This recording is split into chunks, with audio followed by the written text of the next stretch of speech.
Votre magazine est préparé en partenariat avec l'Institut de recherche pour le développement. Bonjour à tous. Deux nouvelles espèces de moustiques ont été découvertes à Tontuta. Si l'éradication qui est en cours échoue, ces espèces pourraient devenir envahissantes et dangereuses pour l'homme. Les espèces envahissantes, c'est le sujet de notre émission aujourd'hui. On va voir notamment quelles sont la principale cause de disparition de la biodiversité en Nouvelle-Calédonie. On va vous montrer une recherche en cours sur les chats, des prédateurs redoutables qui menacent à la fois les oiseaux et plusieurs espèces de roussettes. On en parle tout de suite avec notre invité qui nous attend dans son labo.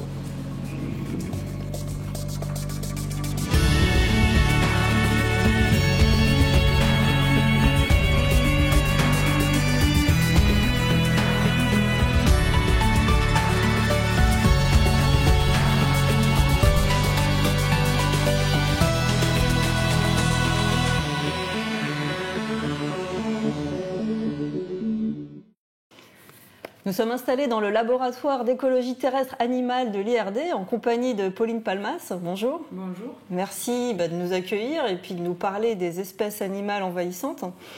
Alors, pour commencer cette émission, je vous propose de découvrir le top 6 des espèces animales envahissantes les plus problématiques en Nouvelle-Calédonie. Alors, il y a le chat arrêt, donc c'est un chat domestique qui est revenu à l'état sauvage, le cerf rusa, le cochon sauvage, le lapin européen, ça c'est pour les mammifères, un oiseau, le bulbule à ventre rouge, et un insecte, la fourmi électrique. Alors, on reviendra au cours de cette émission sur ces différentes espèces, mais d'abord, Pauline, vous êtes en train de terminer votre thèse sur le chat arrêt. Pourquoi avoir choisi cet animal comme sujet d'étude ? Alors aujourd'hui, il est bien connu que le chat arrêt joue un rôle prépondérant dans la crise mondiale de biodiversité que l'on traverse aujourd'hui. Et son impact est encore plus prononcé dans les écosystèmes insulaires. Et donc en Nouvelle-Calédonie, on a une biodiversité qui est vraiment exceptionnelle avec des très forts taux d'endémisme. Et il nous est paru important de venir évaluer l'impact de ce prédateur introduit sur la biodiversité de Nouvelle-Calédonie. Quand vous parlez de crise de la biodiversité, c'est-à-dire extinction, disparition d'espèces ou diminution des populations, Voilà, aujourd'hui, on traverse en fait une crise d'extinction d'espèces et c'est la plus rapide jamais enregistrée à l'échelle des temps géologiques. Et le chat, du coup, est une espèce emblématique, donc ce que vous venez de dire, en termes d'espèces envahissantes. Alors peut-être pour bien préciser, une espèce exotique envahissante, c'est donc une espèce qui a été introduite par l'homme, c'est ça, de manière volontaire ou pas, et qui se propage dans un milieu, et donc qui menace les espèces indigènes locales, c'est ça ? Voilà, c'est exactement ça. Et le chat a des impacts très importants, puisque lui, c'est un prédateur qui a de bonnes capacités de chasse, qui est capable de générer des populations importantes puisqu'il a un bon taux de fertilité et il est capable de consommer une très large gamme de proies du fait de son caractère généraliste. D'accord, donc pour évaluer finalement l'impact du chat en Nouvelle-Calédonie, vous avez étudié son régime alimentaire. On va voir tout de suite comment, on vous a suivi sur un de vos terrains, sur le mont Zoumak. On y va tout de suite grâce à un reportage d'Ismaël Ouakasséou.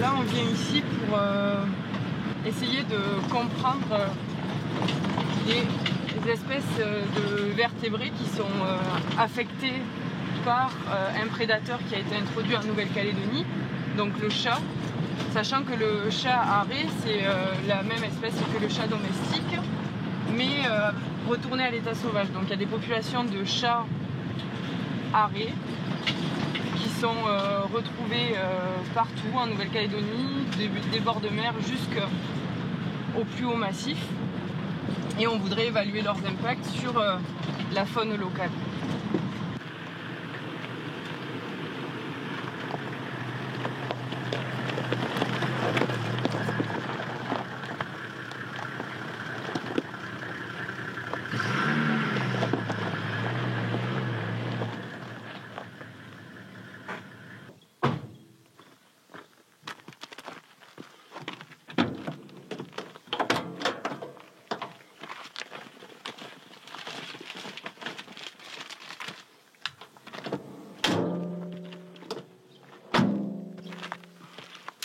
Donc là, on va aller marcher le long de différents chemins pour essayer de trouver des excréments de chats sur les pistes et ces excréments, on va les géoréférencer.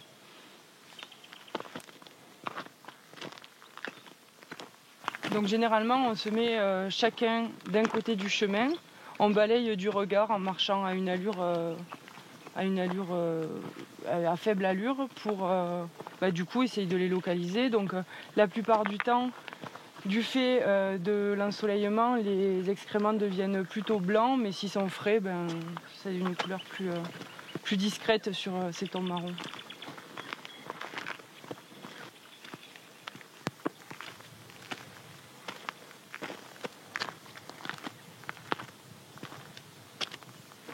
En fait, du coup, les échantillons de crottes de chat, on les cherche principalement sur les pistes parce que c'est des endroits que les chats empruntent de manière régulière et avantage pour leur déplacement. En fait, il y en a une là. Donc là, on peut trouver un excrément de chat qui a l'air assez vieux vu son état de dégradation. Il est bien blanc, grillé par le soleil.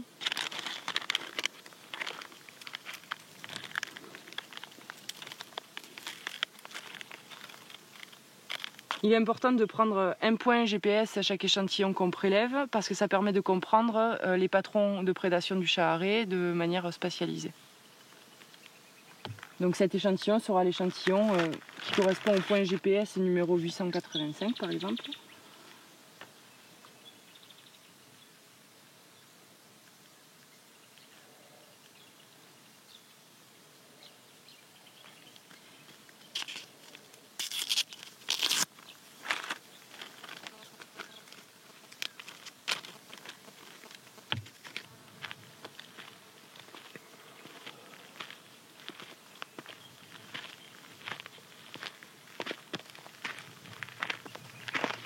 Donc là, voilà un autre échantillon de crottes de chat, en meilleur état cette fois.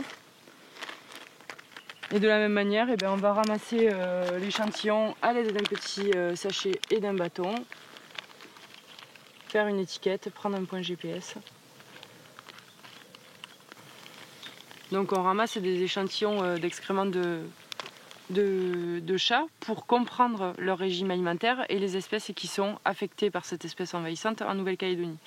Donc on est venu sur des sites, en priorité on est venu sur des sites sur lesquels il y avait une biodiversité qui était importante en termes de conservation, qui parfois, ces espèces ont parfois un statut menacé, même très menacé.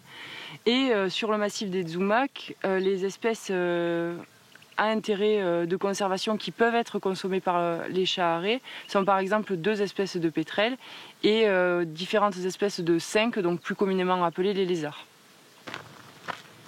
Donc ces échantillons qu'on a prélevés sur le massif du Mont Tsumak, on va les ramener au laboratoire pour comprendre donc, ce qu'ont mangé les chats arrêts sur ce site.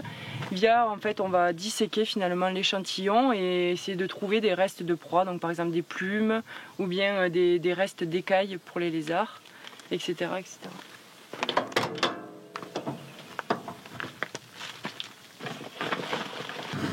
Là, on va aller récupérer un dispositif qu'on a mis en place il y a 2 semaines. Et ce dispositif, donc, c'est un piège photo et ça permet de photographier des chats qui passeraient sur le chemin et de la sorte, en fait, estimer les abondances de chats et leur densité sur ce site.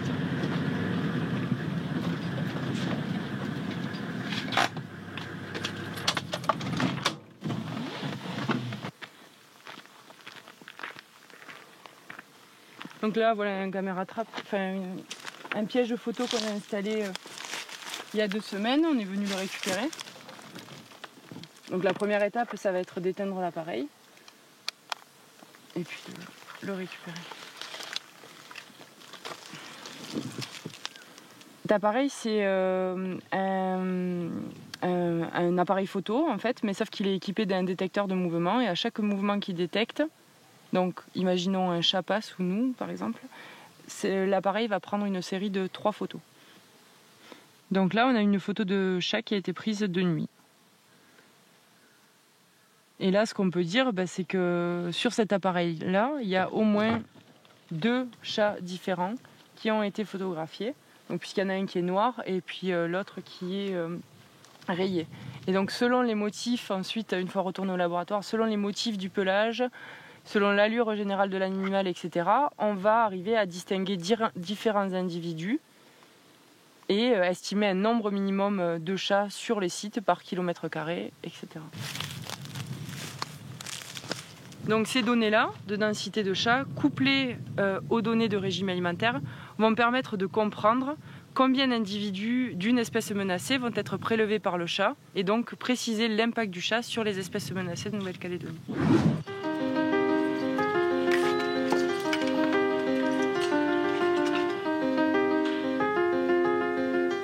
Donc là, ce sont les échantillons qu'on a récoltés sur le terrain au Zumac.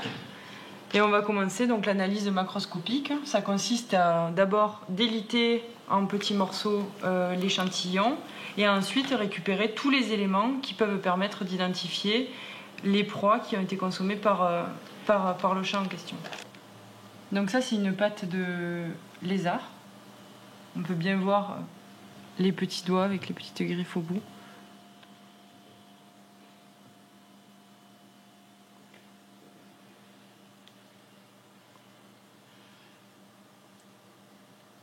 Donc après, ce qui est très important pour la détermination, c'est d'arriver à trouver les écailles de lézard.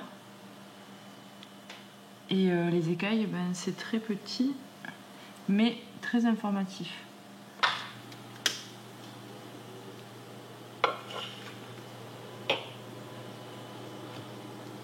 L'écaille que nous avons sous les yeux, c'est une écaille sur laquelle il y a vraiment juste 2 stries et qui a une forme très très caractéristique. Et l'identification, là, dans notre cas, est assez simple. Il s'agit d'un lézard qui s'appelle Phasmasaurus thilieri et qui est une espèce menacée et classée sur la liste rouge par l'IUCN. Durant cette étude, on a récolté plus de 5000 crottes dans les différents habitats représentatifs de la Nouvelle-Calédonie. Et ce qu'on voit, c'est que le chat, en Nouvelle-Calédonie, le chat arrêt a envahi tous les milieux, du bord de mer jusqu'au plus haut sommet, donc avec des chats présents au sommet du Mont Panier. En plus de ça, donc, le chat, ce qu'on a montré, c'est qu'il consomme des proies qui sont menacées, qui sont endémiques. Et donc le chat arrêt représente une réelle menace pour la biodiversité de Nouvelle-Calédonie. Le but de ce travail, c'est d'évaluer l'impact du chat arrêt en Nouvelle-Calédonie, d'identifier les espèces qui sont menacées par sa présence et par sa prédation, et in fine, de déterminer les zones sur lesquelles cette espèce est le plus problématique, et donc de donner des recommandations de gestion aux gestionnaires et aux organismes responsables de la protection de l'environnement. On est donc de retour à l'IRD en compagnie de Pauline Palmas, qu'on vient de voir dans ce reportage ici même, au travail dans ce laboratoire. Alors on a bien vu que le chat est partout en Nouvelle-Calédonie, que c'est un prédateur redoutable. Vous avez cité parmi ses proies, plusieurs espèces menacées comme le pétrel ou des lézards endémiques. Quelles sont les autres espèces qui peuvent être menacées par les chats ? Alors, premièrement, partout ailleurs dans le monde, il est bien connu que des espèces de pétrels ou des espèces de lézards sont affectées. Mais le schéma qu'on observe en Nouvelle-Calédonie, notamment sur les lézards, est vraiment exceptionnel puisque de nombreuses espèces de lézards sont concernées par la prédation du chat arrêt. Mais d'autres résultats plus inattendus et atypiques, notamment autour de la prédation sur les roussettes, ont été mis en valeur. Donc il faut savoir que le chat, en Nouvelle-Calédonie, consomme différentes espèces de roussettes, dont 2 sont endémiques à la Nouvelle-Calédonie, et ce fréquemment et à toutes les saisons de l'année. Donc il participe à la disparition des roussettes vraisemblablement ici. On n'a pas été jusqu'à mesurer l'impact directement sur la démographie et les stocks de roussettes. Et ce sera l'objet d'une autre thèse qui va être faite dans notre laboratoire. Mais ce qu'on peut dire, c'est que les roussettes sont présentes dans le régime alimentaire du chat de manière importante. Alors, du coup, c'est pas très intuitif d'imaginer un chat attraper une roussette. Par contre, il y a une proie qui, a priori, serait facile, c'est le cagou. Vous n'en avez pas parlé? Alors, du coup, ça, c'est un autre résultat qui a été sympa et qui était complètement inattendu. Donc, pour étudier la prédation du chat sur le cagou, nous avons récolté un gros lot d'échantillons, presque 900 crottes de chat à la Rivière Bleue et au parc des Grandes Fougères, qui sont les deux sites dans lesquels on trouve les plus grosses populations de cagou. Et dans ces excréments, nous avons trouvé aucune trace de prédation du chat arrêt sur le cagou. Donc aucun reste de plumes, aucun reste de duvet. Et ces éléments semblent montrer que le chat ne consomme pas de cagou, ou alors de manière très très ponctuelle et anecdotique. Et on sait pourquoi? Alors, on ne sait pas pourquoi exactement, mais on a posé quelques hypothèses. Donc, le cagou a des comportements de défense en déployant ses ailes qui peuvent être effrayants pour un chat. Et en termes de reproduction, il y a un système social entre les différents adultes pour protéger les jeunes. Alors une autre question toujours sur le chat, avant de passer peut-être à d'autres espèces, il y a la question des rats. Donc les chats mangent les rats et le rat c'est un des nuisibles les plus connus aussi. On pourrait imaginer du coup que le fait que les chats mangent les rats, ils aient aussi un impact positif. Est-ce que c'est une hypothèse vraisemblable? Alors ça c'est une question intéressante et qui revient souvent. Donc oui, les rats sont bien à la base du régime alimentaire des chats. Ils constituent une ressource importante et stable dans le temps et dans l'espace pour cette espèce. Et du coup, la présence de ces rongeurs sur les différents habitats permet aux populations de chats de constituer des populations plus importantes et augmente encore leur impact sur la faune native. Alors ça veut dire que finalement, plus il y a de rats, plus il y a de chats. Voilà. Et donc du coup, plus il y a de prédation des chats et des rats des chats sur les espèces natives. Et les rongeurs, en fait, les populations de rongeurs sont plus conditionnées par les ressources qui sont disponibles que par les prédateurs qui viennent au-dessus. D'accord, donc de toute façon, même s'il y a des chats, il y aura toujours des rats s'il y a à manger pour les rats. Et du coup, le chat ne joue pas vraiment un rôle de régulateur du rat. Le schéma est un peu simplifié et bien sûr, il faut suivre les populations de rats avant, après et les impacts positifs et négatifs que ça pourrait avoir sur la faune. Alors bon, on a bien vu que le chat donne un portrait type de l'espèce envahissante, une espèce capable de vivre dans des milieux différents, un prédateur efficace qui a lui-même pas de prédateur. Donc du coup, maintenant, on va parler des autres espèces envahissantes. Juste pour bien préciser, aujourd'hui, on a décidé de parler uniquement des espèces animales. C'est pas qu'il n'y a pas d'espèces végétales envahissantes, mais il y a déjà beaucoup à dire sur les animaux, sachant qu'en Nouvelle-Calédonie, il y a une trentaine d'espèces de vertébrés, dont les mammifères, et une vingtaine d'espèces d'invertébrés, comme des insectes, qui sont considérés comme envahissants. Alors on vous a donné en début d'émission la liste, le top 6 des animaux envahissants les plus problématiques. Moi j'étais surprise dans cette liste. Donc je rappelle rapidement chat arrêt, cerf rusa, cochon, lapin européen, bulbule et fourmis, de ne pas trouver le rat. Est-ce que vous pouvez nous expliquer pourquoi? Alors, donc déjà, il ne faut pas parler du rat, mais des rats, puisque plusieurs espèces sont présentes sur le territoire. Et cette liste, elle a été élaborée selon les impacts de chacune de ces espèces et selon les possibilités d'action et de lutte contre ces espèces-là. Donc, mon travail de thèse a permis de mettre en lumière vraiment les impacts du chat arrêt sur tous les milieux de Nouvelle-Calédonie sur lequel il est présent, alors que pour le rat, le schéma est un peu moins clair. En tout cas, les impacts sont un peu moins visibles et les possibilités d'action sont un peu plus limitées, en tout cas sur la Grande Terre. Et un peu moins visible, pourquoi? Ou en tout cas, est-ce on sait quand même un peu quelle prédation fait le rat sur quelles espèces? Est-ce qu'il y a quelques éléments ou on est vraiment pour l'instant... Alors, on a quelques éléments, mais déjà donc, les différents rats présents sur la Grande Terre ont des régimes alimentaires qui sont différents. Mais il faut quand même se rappeler qu'au départ, ces animaux-là sont majoritairement végétariens, si on peut dire. Mais sur certains îlots, par exemple, il est bien connu que les rats vont avoir des impacts sur les oiseaux marins puisqu'ils consomment les œufs et les poussins.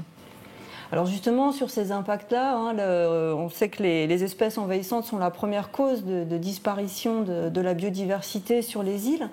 Est-ce que vous pouvez nous expliquer pourquoi les îles sont des milieux particulièrement vulnérables à ces espèces? Oui.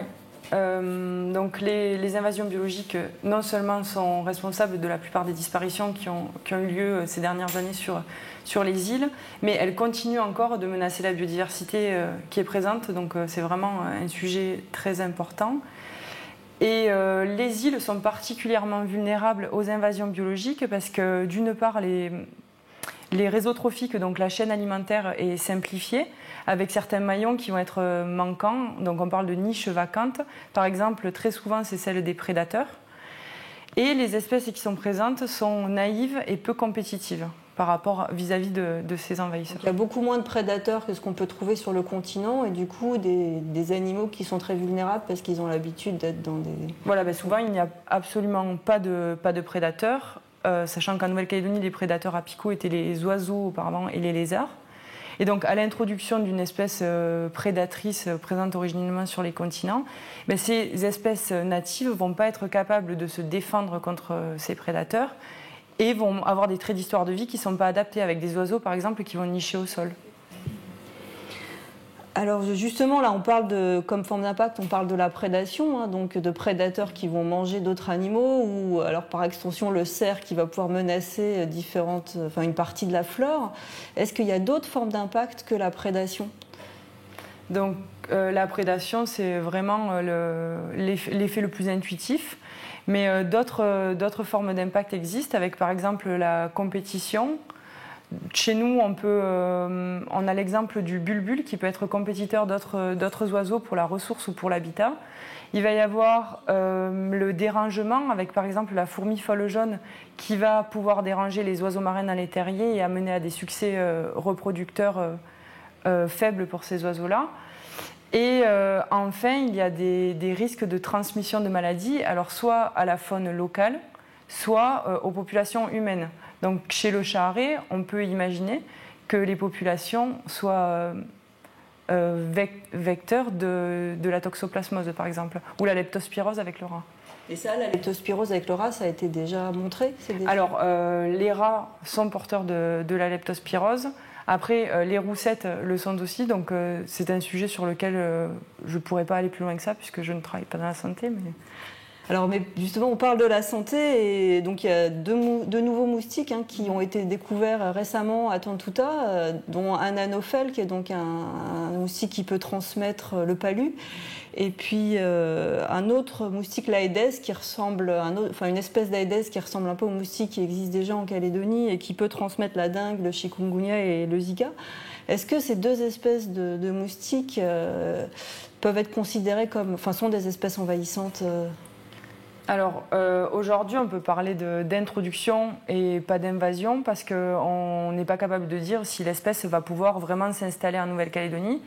Et ensuite, concernant la transmission de maladies comme le paludisme, il faudrait déjà qu'un individu porteur du paludisme arrive sur le territoire pour que le palu puisse être vectorisé. Bon, à suivre alors. Alors peut-être, on va passer à la dernière partie de cette émission. Donc j'aimerais qu'on parle justement de la lutte contre ces espèces.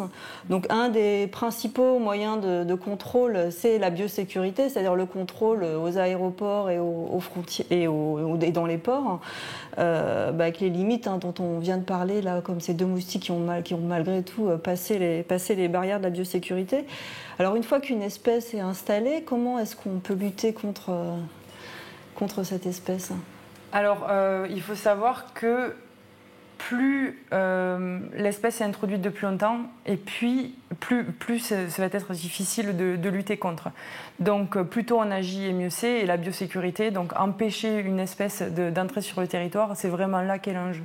Mais une fois que l'espèce est arrivée sur le territoire, il faut, dans un premier temps, éviter sa propagation. L'autre moyen, une fois que l'espèce est beaucoup plus installée, c'est faire du contrôle sur des zones prioritaires où il y aurait vraiment un enjeu de conservation et donc diminuer l'impact de cette espèce. Ou dans certains cas, on peut envisager des éradications. Et du coup, si vous devez donner un exemple sur le chat, quelles sont des mesures concrètes qu'on peut prendre pour contrôler une population de chats ou l'éradiquer Alors, pour les mesures d'éradication, elles sont envisageables sur des îles de petite superficie ou de moyenne superficie. Et différentes méthodes de lutte sont disponibles aujourd'hui. Par exemple de nouvelles méthodes de lutte sont en cours, mais le plus utilisé, c'est le piégeage et le contrôle létal. Donc l'empoisonnement ou des choses comme ça. Voilà, mais après, du coup, vraiment, ça c'est à prendre encore avec des pincettes, puisque les populations en Nouvelle-Calédonie ne sont pas encore prêtes à passer à l'action, mais c'est ce qui est fait sur des îles voisines, avec la Nouvelle-Zélande qui a décidé d'ici 2050 de ne plus avoir aucun prédateur introduit sur son territoire, ou l'Australie qui a décidé d'enlever plusieurs millions de chats de son territoire. Bon, je vous remercie beaucoup de nous avoir accueillis, d'avoir répondu à toutes nos questions. Et puis, je vous donne rendez-vous le mois prochain pour une nouvelle émission d'Au cœur des sciences.